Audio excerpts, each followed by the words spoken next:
I don't know if people say Jordan Davis or Greg Roman more, but he's in the top two. Yo, Like that is no, that is all we no. hear. Between Jordan Davis, Gregory, and Jermaine Johnson. All of our Jermaine, content. All Jordan. of our content is just like, oh, speaking of live, this is being published probably on Wednesday.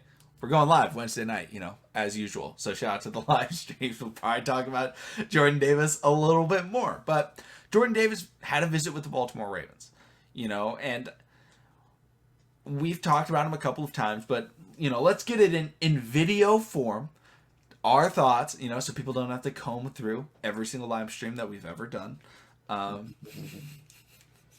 Let's talk about him. And I will start this time. And I feel like I've always been a big fan of Jordan Davis. I've talked about him. Like, I really like him. But in my humble opinion, in a first round pick type of setting, it is not worth drafting Jordan Davis. And he is a first round talent. He's maybe a top 10 talent. However, the Ravens roster is constructed in a way that he is not needed. If the Ravens, I'll make a drastic comparison, but a comparison nonetheless. Let's say this is last year's draft, right? So we can bring up the players from last year because we know where they went. Trevor Lawrence, one of the greatest quarterback prospects ever.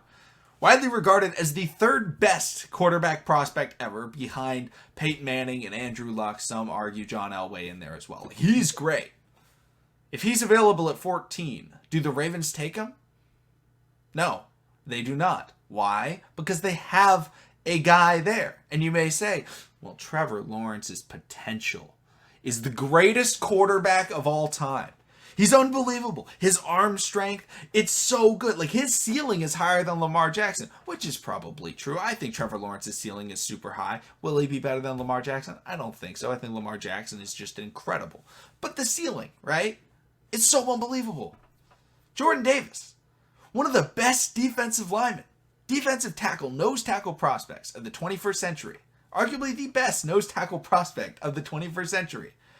He could very well be available for the Ravens at 14. However, should we draft him? I don't think so. Why?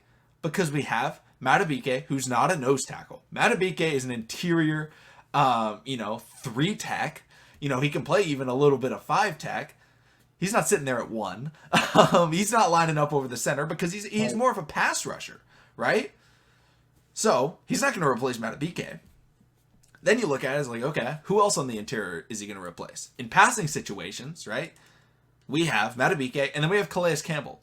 I'm sorry to Jordan Davis, but he's not as good as either of them in pass defense. He wasn't out there playing for Georgia when they needed to play pass defense. Nothing against him. That's not his skill set. It's funny that you bring up Calais Campbell because they showed actually a tweet a year ago that Calais said that he needs to work on his pass rush. Just saying. Perfect. Just saying. Like that's the thing, is like, okay, so he's not going to be out there in passing situations, and this is a passing league in the NFL. We only have one first round pick. So now let's think about run situations, right? Who do the Ravens have when they want to go stop the run? What is their defensive line? They got Adafe on the edge. Yep. They have probably Tyus Bowser, maybe Sack Daddy, on the other edge. Then on the interior, they definitely have Calais Campbell. He's phenomenal at stopping the run. He's one of the best D linemen in the NFL. Yep. Well, who do they have at nose tackle? Well, they just signed a man by the name of Michael Pierce. Exactly. Where is Jordan Davis playing? And Jordan Davis may be better than Michael Pierce, but it completely negates that signing.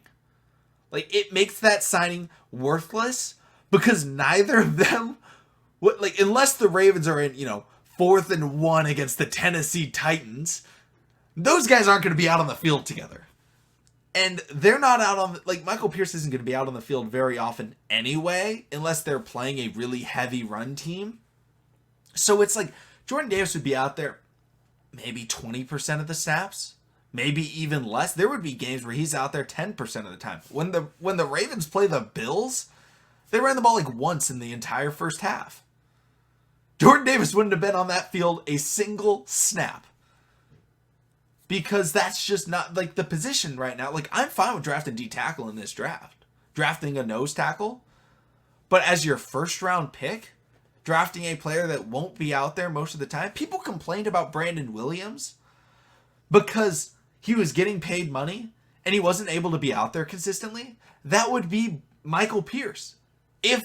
Michael Pierce should still be out there. Jordan Davis also has a serious conditioning issue where he legitimately I don't know if I really ever saw him make plays in the second half, and I watched a lot of Georgia games.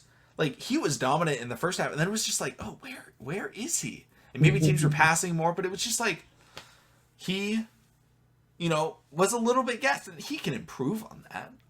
But drafting a player in a win now situation, using your only first round pick when you can get instant impact players that will be out there almost every snap, whether it's edge with Jermaine Johnson or Karlaftis or corner with Derek Stingley or Sauce Gardner or Booth or whoever, those guys are going to be out there almost every single snap. Jordan Davis is going to be out there a small amount of time. He'll be good when he's out on the field, but it would just create a cap issue for the Ravens, and it would create a we can't play this guy issue. Nothing against him. I think he's fantastic. Wherever he goes, he's going to be really good. But it just doesn't make any sense for me once we signed Michael Pierce. Before we signed Michael Pierce, if you guys know, I was all in. I wanted him. He was my number one guy to go after. But then we brought in Michael Pierce, and I was darn. This takes it away. I don't think it's worth it for the Ravens anymore. Do you have anything to add, Joshua? Ain't too much more to add. When I hear people say, "Oh yeah, we need interior defensive lineman and a linebacker at 14," bad enough I already had chink eyes. My eyes get wider than what they already can be. So it's you talking about linebacker, you talking about interior defensive lineman at 14. What about my edge? Don't Adafi need someone across from him? Don't we only have 2 active corners on my well, excuse me, 3, because we had 3 counting Brandon Stevens. So don't we only have 3 active corners on my roster right now? We really don't know the future of Marcus Peters, nor do we give him a contract extension or move this money into a guarantee into any guarantee funds to create any space. So he's still here, but we don't know his future. So help me out. I have about 7 interior defensive linemen on the roster. I have Calais Campbell. I have Michael Pierce. I have Justin Matabike. I have Roderick Washington. I have Justin Ellis. I have Do we still have Isaiah McKenzie? Some name is we like may that. Still have Isaiah McKenzie and Dalen Mack. We may still have him. So that right there, you're giving me 7 interior defensive linemen, and you got out of that 7, you still got You got 2 guys that's young and show a lot of promise in Matabike and Broderick Washington. So to say, oh yeah, we need to bring in Jordan Davis. Why? We add another interior defensive lineman to our already crowded party. Usually, when you're trying to get into the party and you reach capacity, they say, "Hey, we reached capacity. You can't get in. You're gonna have to try another evening." So on the 28th of April, I see us, not calling Jordan Davis, but we're saying to Jordan Davis, in other words, when we draft another impact player, like, hey, bro, it's already packed at the club. You can't get into this party, but we wish the best to you and your NFL career, because honestly, I can see Detroit taking a Jordan Davis. I can see them shaking up the draft and taking him at number 1, and then everybody like, whoa, what the heck just happened? That'd be crazy. What's going on? Yeah, let's shake it up, because I don't know who's on their front 7 or their front 4. So nobody of note. And Jordan Davis can literally be another generational talent. He could be literally behind the Dominic Sue, Aaron Donald, and then him in regards to interior defensive alignment. But he's no Haloti Nada. That was a man where that played rugby, that was in maybe one of the best shapes in the world that also can stop the run and rush the passer. I don't know how many times have we seen him knock out a bit Big Ben and also damn near ended RG3's career. I'm just saying. I'm not saying Jordan Davis don't have that caliber, but he's not at that level yet for us to be spending a number 114 pick on. Right now, it is okay. We need an impact player at corner, or we need an impact player at edge rusher. So right now, Jordan Davis, I love you, man. I see what you did. I watched your games, but right now, I can't take you. I can't. I would like you in the purple and black, but I can't take you right now. Devin Lloyd, good linebacker. You can probably bring a lot to this team. Excuse me, but I had Patrick Queen, I had Malik Harrison, I had Justin Barnes, Patrick Silverman. If you're watching, I'm gonna keep on saying it till the season starts. That's lightning and thumper. We gonna see them on the field and they're gonna work out. Trust and believe. I'm saying it, I'm claiming it, I'm gonna manifest it. So it's a reason we drafted those two young men and we got Mike McDonald back. And these guys and these linebackers love the fact that they had their linebacker coach now as their defensive coordinator, because obviously there's been some, hearsay about how Wink Martindale ran his defense and how you got guys that's not even Ravens no more are praising the fact that we got Mike McDonald back in as a defensive coordinator now. So obviously they knew something was wrong in the water, and they knew Mike McDonald can bring something special to this young core. So why not go ahead and get me a more solid edge rusher like a George Kalafdis and put across from a developmental freak of nature athlete with a Dafio way. I'm just saying.